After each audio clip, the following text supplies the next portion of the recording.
আরজিকর হাসপাতালে রাত 12টার পর ধর্ষণ ও খুনের প্রমাণ লোপাটের উদ্দেশ্যে দুষ্কৃতী তাণ্ডবের প্রতিবাদে প্রকৃত দোষীদের শাস্তির দাবিতে এসইউসিআই এর 12 ঘন্টার বন্ধ ধর্মঘট বহরমপুরে।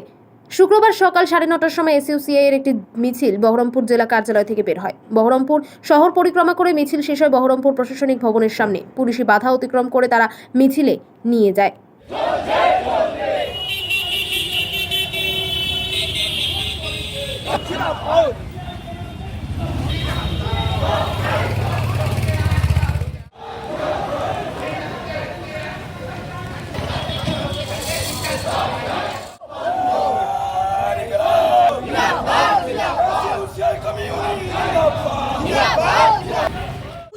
শান্তি সুনীতির বাংলা, এই লড়াইকে জনগণের এই যে লড়াই, অপরাধীদের আড়াল করার এই যে মুখ্যমন্ত্রী সংক্রান্ত যে কারণে আজকে আরজিকরকে ভেঙে ধস করে দেওয়া হলো, ডাক্তারদের উপর আক্রমণ করা হলো, আমরা মুখ্যমন্ত্রীকে রাস্তায় দাঁড়িয়ে হুঁশিয়ার দিতে চাইছি, জনগণ তাদের আদালতে এই অপরাধীদের বিচার করবে, মুখ্যমন্ত্রী আড়াল করতে পারবে না।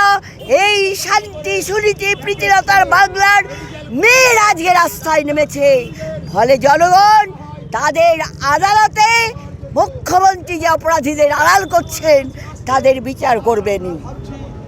জানেন গত 8ই আগস্ট গিয়েছিল ট্র্যাক করে গরিব ঘরের সে ডাক্তারি করতে গিয়েছিল।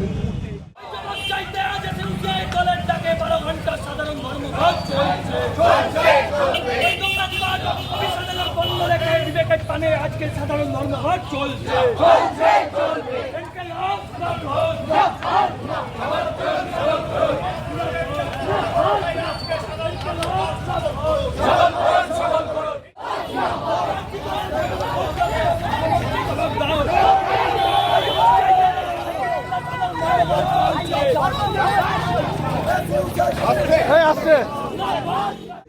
এই ধর্মঘট আজকে আমাদের রাজ্যের এক ভয়ঙ্কর নারকীয় পৈশাচিক ঘটনার প্রতিবাদে। এই বাংলায় শুধু নয়, গোটা দেশেই এই ঘটনা আমরা কখনো দেখিনি। গত 8ই আগস্ট আরজিকর মেডিকেল কলেজে একজন পিজিটি ট্রেনি অর্থাৎ এমবিবিএস করে পোস্ট গ্র্যাজুয়েট করছিল এবং একজন শিক্ষিত এবং অত্যন্ত মেধাবী ডাক্তার মহিলা তরুণী, তাকে 36 ঘন্টা ডিউটি করতে হয়েছে। ক্লান্ত অবসন্ন শরীরে যখন তাদের থাকবার জায়গা নেই, তাদের ওয়াশরুম নেই, তাদের বাথরুম নেই, ফলে তাদের সেমিনার রুমে থেকেছিল এবং একা রাত্রিবেলায় তার উপরে নির্মম অত্যাচার করে দুষ্কৃতীরা। তার উপরে তাকে উল্টো করে শুইয়ে তার হাত পা বেঁধে তার উপরে নির্যাতন করে মুখ দিয়ে, চোখ দিয়ে, নাক দিয়ে রক্ত এবং তার পেলভিস বোন ভেঙেছে, তার কলার বোন ভেঙেছে। কত নির্মম, কত বিভৎস। তারপরে মৃতদেহটাকে ধর্ষণ করেছে, ফেলে রেখে উলঙ্গ দেহটাকে ফেলে রেখে চলে গেছে। এই ঘটনা জানবার পরে গোটা বাংলায় ঝড় ওঠে, প্রতিবাদের জোয়ার বয়ে যায়। সর্বস্তরের শুভবুদ্ধি সম্পন্ন মানুষ প্রতিবাদ চায় এবং গোটা দেশের সাধারণ মানুষ, বাংলার মানুষ, আমরা দেখলাম অদ্ভুত একটা জিনিস। রাজনীতি নয়, রং নয়, সমস্ত মানুষ, মা বোনেরা রাস্তায় নেমে এলো দলে দলে, হাজারে হাজারে, লক্ষ লক্ষ। এবং গত 14ই আগস্ট রাতে আপনারা দেখেছেন যে সারা বাংলায় হাজার হাজার, লক্ষ লক্ষ মানুষ রাত জাগলো, মেয়ের বুক হাতে করে, মেয়ে সন্তানের হাত ধরে এই স্কোয়ার ফিল্ডেও হাজার হাজার, লক্ষ লক্ষ মানুষ এসেছিল, আপনারা দেখেছেন। আর ঠিক সেই সময় 14ই আগস্ট রাত্রি 12:30, 12:31 সময় আরজিকরে কতগুলো দুষ্কৃতী, 250 জন বাছাই করা, তারা মূল গেট থেকে ভাঙচুর শুরু করে।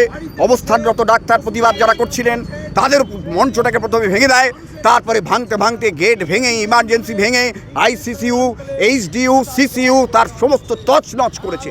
আমরা মনে করি এটা একটা গুরুতর ষড়যন্ত্র।